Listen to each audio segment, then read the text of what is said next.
is based on page number 18 to 22. So our today's topic is about constitution. What is constitution and why is it important and how has it evolved? This is what we are going to study in this lecture. In last lecture I had told you about democracy. So what is democracy? Democracy is rule of the people, where government rules the people and it has many different features like regular elections, ruling party, majority rule, one vote, one person, one vote, one value, etc. and adult franchise and all, right? So, but constitution, what is constitution and क्यों important है constitution? Constitution को हम हिंदी में क्या बोलते हैं? It is called as संविधान. संविधान क्या होता है? संविधान एक ऐसी चीज है जो एक सेट ऑफ रूल्स की तरह काम करता है. कैसा काम करता है? Set of rules. क्यों? वो ऐसे रूल्स है जो बताते हैं कि जिस देश में हम रह रहे हैं उसमें गवर्नमेंट को कैसे इलेक्ट करना है, लोगों को कैसे रूल करना है, क्या रूल्स एंड रेगुलेशंस है कि सारे लोग पीसफुली, हैप्पीली और हार्मनी में रह सके. ये सारे रूल्स हमको कौन बताता है? ये सारे पावर्स और रूल्स कॉन्स्टिट्यूशन बताता है. Now we are going to study about one of the case study, that is democratic constitution in South Africa. So you can locate South Africa in your atlas in the map. So where is South Africa? South Africa is one of the country at the southern tip of African continent. And in South Africa, what was the situation 200 or 100 years back? तो 100 साल पहले क्या situation थी?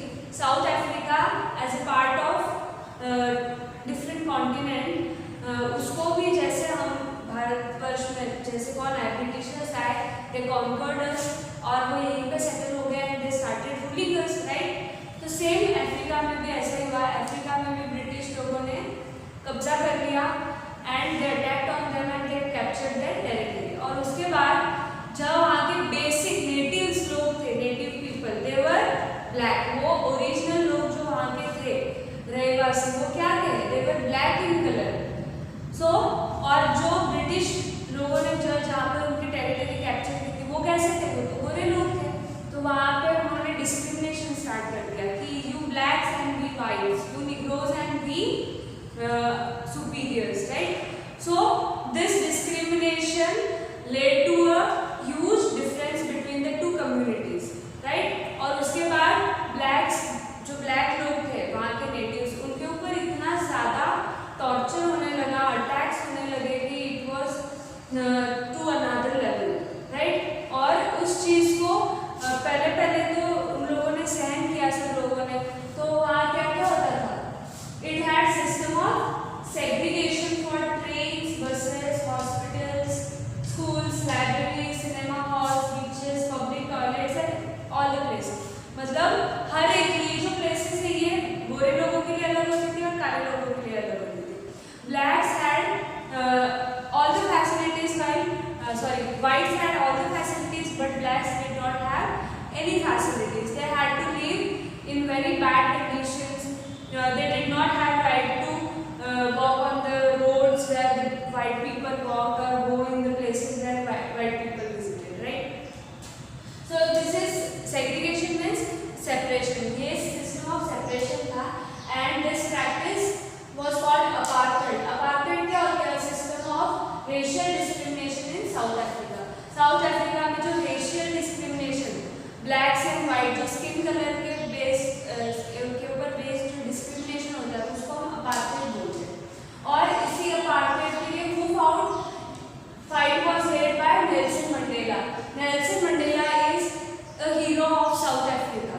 जैसे हम यहाँ पर महात्मा गांधी को मानते हैं ना हमारे इंडिया में कि Mahatma Gandhi has led a huge fighting for Indian independence, ज़्यादातर महात्मा गांधी का नाम आता है.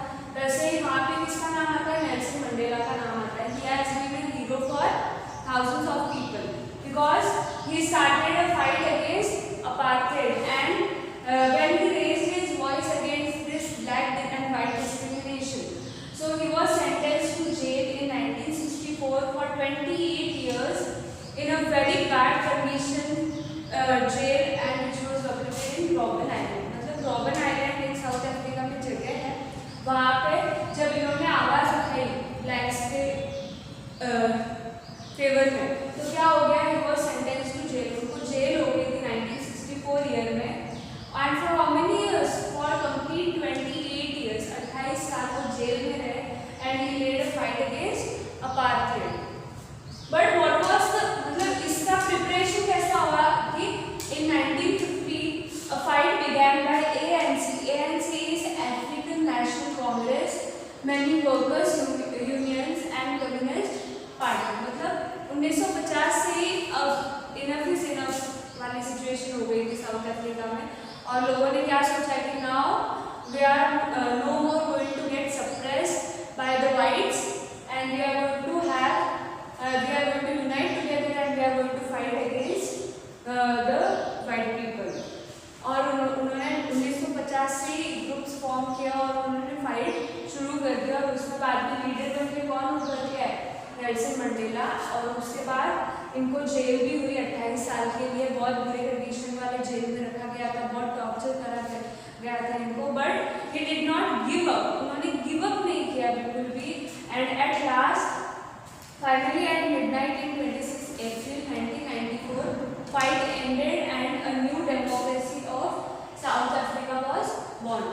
और वही 26 अप्रैल 1994 में इनको जेल से निकाल दिया, छोड़ दिया गया। And finally he won the battle and he became the new black president of South Africa। and it was the day of 26 April 1994 and a new democracy or democratic state was born and that was South Africa। किसी ने कभी ये नहीं सोचा था कि south Africa कभी ऐसी कंट्री उभर के आएगी जो क्या डेमोक्रेसी बन जाएगी। But due to the constant efforts of Nelson Mandela, South Africa became a new democracy and it became a model for many different countries in the world कि कैसे फाइट किया जा सकता है for your independence and how you can further live in harmony and have a constitution। और इसके बाद क्या हुआ, साउथ अफ्रीका में जब ये चीज़ हो गई, जैसे वाइट्स की गवर्नमेंट चली गई और ब्लैक प्रेसिडेंट आ गए, नेल्सन मंडेला जीत गए, तो उसके बाद उन्होंने एक कॉन्स्टिट्यूशन बनाया। कॉन्स्टिट्यूशन क्या होता है, what is constitution? It is a written document having a set of basic rules that are accepted by all the people living together in a country. मतलब ये it is a set of basic rules, ये कुछ rules, basic rules इसमें लिखे जाते हैं कि एक ही बाउंड्री वाली जगह में, एक ही जगह में अलग अलग कम्युनिटी के लोग एक साथ पीसफुली हार्मनी में कैसे रहेंगे, उनको रूल करने वाली सरकार वो कैसी होगी, वो कैसे रूल करेगी, वो लोगों के वेलफेयर के लिए कैसे काम करेगी, वो सारी चीज़ें किसमें होती है, कॉन्स्टिट्यूशन बताता है आपको। It determines the relationship among people living in a territory, मतलब मेजॉरिटी माइनॉरिटी को कैसे अच्छे से रखना है। जैसे साउथ अफ्रीका में क्या सिचुएशन थी, वाइट्स एंड ब्लैक्स, ब्लैक्स को वाइट्स पे ट्रस्ट नहीं था कि भले हमें इंडिपेंडेंस मिल गई है बट हमें इनके ऊपर भरोसा नहीं है। और वाइट्स का क्या था, वाइट्स को ये था कि हम हमारी प्रॉपर्टी इतने सालों से जो हम रूल कर रहे हैं वो प्रॉपर्टी हम ब्लैक्स को क्यों दें। तो इसमें क्या हुआ, there was a buffer medium, मतलब एक बीच का रास्ता अपना इन्होंने, और उन्होंने कॉन्स्टिट्यूशन तैयार किया। और उस कॉन्स्टिट्यूशन में सारे रूल्स लिखे कि ये माइनॉरिटी के लिए हित में है and this is for majority and how all the people are going to live peacefully and in harmony. So it determines relationship among people living in a territory and also relationship between the people and government, people to people relation, people to government relation, ये सारी चीजें कौन बताता है, constitution बताता है। Now I am going to tell you about significance of constitution। What is the significance of constitution? कि importance क्या है constitution का? It generates a degree of trust and coordination that is necessary for different kind of people to live together। Means ये क्या करता है, अलग अलग जाति के, धर्म के अलग अलग लोगों को साथ रहने के लिए एक कोऑर्डिनेशन और ट्रस्ट एस्टैब्लिश करता है।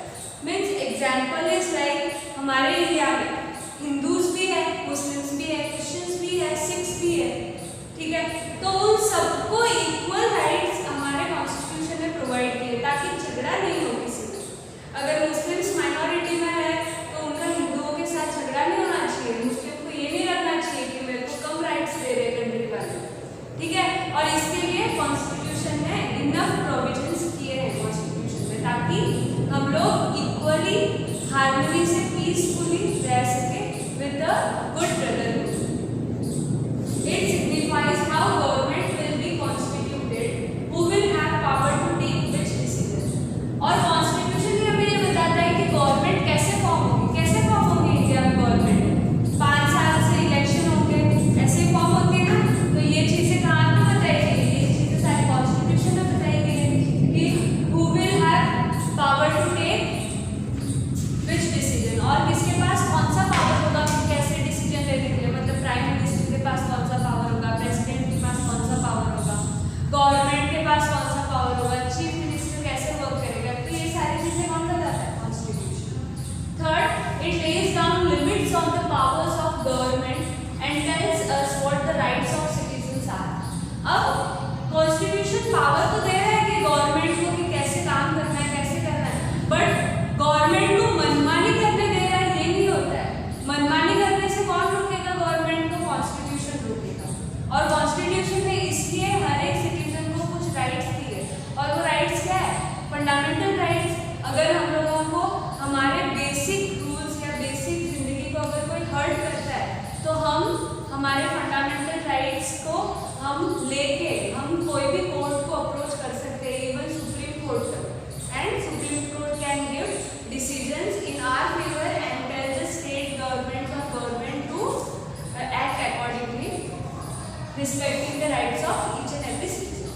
Fourth, it expresses aspirations of people about creating a good society. और सोसाइटी कैसी होनी चाहिए कॉन्स्टिट्यूशन के हिसाब से, it should be a welfare state, और सब लोगों का कल्याण हो, सब लोगों का भला हो। यही होता है ना एक अच्छी डेमोक्रेसी का मोटिव। तो ये मोटिव हमें किसके थ्रू पता चलता है, कॉन्स्टिट्यूशन के। सो यू कैन अंडरस्टैंड कि how important the constitution is, right. So I am stepping aside, you have to take a screenshot of this page and previous page also, and you have to write this in your politics part chapter 2